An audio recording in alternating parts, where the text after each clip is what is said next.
Hello everyone. आज हम पढ़ेंगे टाइप्स ऑफ हाइड्रोजन के बारे में। हम अक्सर न्यूज़ में सुनते हैं ग्रीन हाइड्रोजन, ब्लू हाइड्रोजन, लेकिन ये होता क्या है? हाइड्रोजन तो हाइड्रोजन होता है ना? नहीं, एक्चुअली हाइड्रोजन कैटेगराइज किया जाता है कि ये कौन से मेथड से बन रहा है, प्रोडक्शन का मेथड क्या है और इसका एनवायरनमेंट पे कैसे इम्पैक्ट हो रहा है। इन चीज़ों से ऑफन हाइड्रोजन को अलग अलग कलर्स में डिवाइड करते हैं, तो ये कलर कोडेड होता है। तो देखते हैं ग्रीन हाइड्रोजन क्या होता है। ग्रीन हाइड्रोजन मतलब, देखो ग्रीन मतलब एनवायरमेंटल टर्म है ना, तो ग्रीन एनर्जी, ग्रीन ये ग्रीन वो, तो ग्रीन है मतलब एनवायरनमेंट के लिए अच्छा होगा। ठीक है, तो ग्रीन हाइड्रोजन क्या होता है, कैसे प्रोड्यूस होता है ये? Why electrolysis of water. Water जो होता है H2O, इसको इलेक्ट्रोलाइज करते हैं, मतलब इलेक्ट्रिक करंट पास करते हैं, तो इससे ये आयंस टूट जाते हैं और हमको हाइड्रोजन मिल जाता है। ठीक है, और ये प्रोसेस करने के लिए जो इलेक्ट्रिसिटी यूज़ होती है, तो वो जो यूज़ होती है एनर्जी, वो रिन्यूएबल एनर्जी होती है। ठीक है, मतलब रिन्यूएबल एनर्जी में सोलर हो सकती है, विंड हो सकती है, हाइड्रो पावर हो सकता है। तो ऐसे एमिशंस नहीं होता, इसलिए बोला गया इसको zero CO2 emission, zero carbon dioxide emissions during production. तो ये ग्रीन हाइड्रोजन है सबसे बेस्ट तरीका।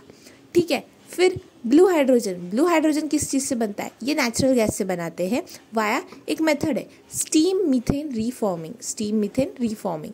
ठीक है, but with carbon capture and storage to reduce emissions. देखो इसके मेथड में हमें जाने की ज़रूरत नहीं, इतना नहीं पूछते हैं। ठीक है, तो हम बस एक ओवरव्यू आइडिया ले लेते हैं इसका कि ब्लू हाइड्रोजन में क्या होता है, जिस मेथड से ये नेचुरल गैस से बनता है और स्टीम मीथेन रीफॉर्मिंग नाम के प्रोसेस से बनता है। तो इस दौरान जो भी एमिशंस होते हैं ना, जो भी कार्बन डाइऑक्साइड वगैरह रिलीज़ होता है एटमॉस्फेयर में स्टीम मीथेन रिफॉर्मिंग के द्वारा टाइम, तब क्या होता है कि ना वो जो उसको कार्बन को कैप्चर किया जाता है, ठीक है, और स्टोर कर लिया जाता है।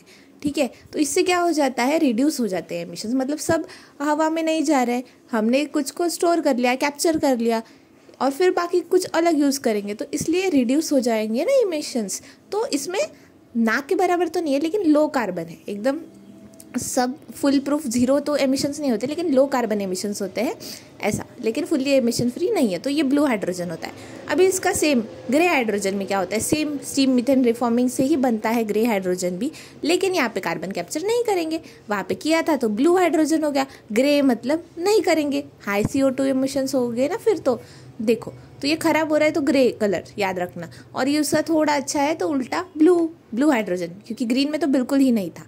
फाइन, नेक्स्ट है ब्लैक या ब्राउन हाइड्रोजन में क्या होता है, ये कोल गैसिफिकेशन से बनता है, कोल को गैसिफाई करके बनाते हैं हाइड्रोजन। ठीक है, तो ये हाईली पॉल्यूटिंग है, जहाँ पे जिन कंट्रीज़ में कोल बहुत ज़्यादा मिलता है ना, तो वो बाकी सब मगजमारी क्यों करेंगे ना, वो यही मेथड फॉलो करते हैं। तो black brown hydrogen highly polluting है और ये कॉमन होता है कहाँ पे, कोल्ड रिच कंट्रीज़ में।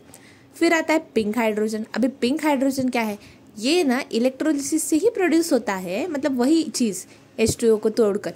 ठीक है, लेकिन अभी एनर्जी वहाँ पे देखो रिन्यूएबल एनर्जी यूज़ हो रही थी ना, तो अभी पिंक वाले में न्यूक्लियर एनर्जी होगी। पिंक वाले में कौन सी एनर्जी होगी, न्यूक्लियर एनर्जी।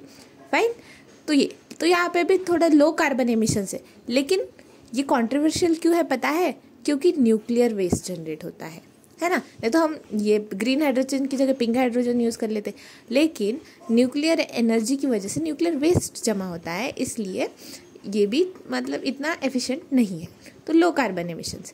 फिर टर्कोइस हाइड्रोजन में क्या होता है, ये ना एक्चुअली एक्सपेरिमेंटल प्रोसेस में, टर्कोइस भी एक कलर होता है।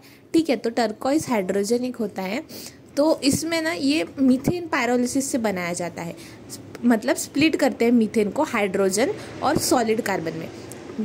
ठीक है, तो सॉलिड कार्बन और हाइड्रोजन में इसको स्प्लिट कर देंगे, लेकिन ना अगर मतलब इसमें भी अगर हमने रिन्यूएबल एनर्जी यूज़ की तो बिल्कुल भी CO2 एमिशन नहीं होगा, थोड़ा भी नहीं होगा। लेकिन प्रॉब्लम क्या है, ये अभी भी एक्सपेरिमेंटल स्टेजेस पे है, मतलब अभी भी फुल्ली ये मेथड अप्रूव नहीं हुआ है।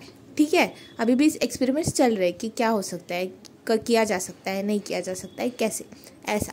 ठीक है, येलो हाइड्रोजन बहुत सिंपल है। देखो हमने क्या पढ़ा था, hydrogen produce by electrolysis of water, वहाँ पे रिन्यूएबल एनर्जी ऐसा फुल कैटेगरी दी, सोलार, विंड, हाइड्रो। लेकिन जब वो इलेक्ट्रोलिसिस सिर्फ सोलार पावर पे हो तो उसको येलो हाइड्रोजन बोल देंगे, मतलब ये येलो हाइड्रोजन कहीं ना कहीं ग्रीन हाइड्रोजन का पार्ट है। ठीक है, फिर वाइट या तो नेचुरल हाइड्रोजन। जो नेचुरली हाइड्रोजन अवेलेबल होता है नेचर में उसको वाइट हाइड्रोजन बोलते हैं, नेचुरल हाइड्रोजन। तो ये नेचुरली अकरिंग हाइड्रोजन होता है, जहाँ कहाँ मिलता है, जियोलॉजिकल फॉर्मेशंस में मिलता है, मतलब अंडरग्राउंड डिपॉजिट्स में मिलता है। तो ना ये सबसे क्लीन हो सकता है, पोटेंशियली द क्लीनेस्ट इन सब में से। इमिशन हो रहा है, नहीं हो रहा, थोड़ा भी नहीं होगा, अगर हम एनवायरनमेंट को बिना हार्म के इसको एक्सट्रैक्ट कर पाते हैं तो। ठीक है, तो ये थे कुछ types of hydrogen: green, blue, grey, black and brown, pink, turquoise, yellow और white. That's it for the day. Thank you.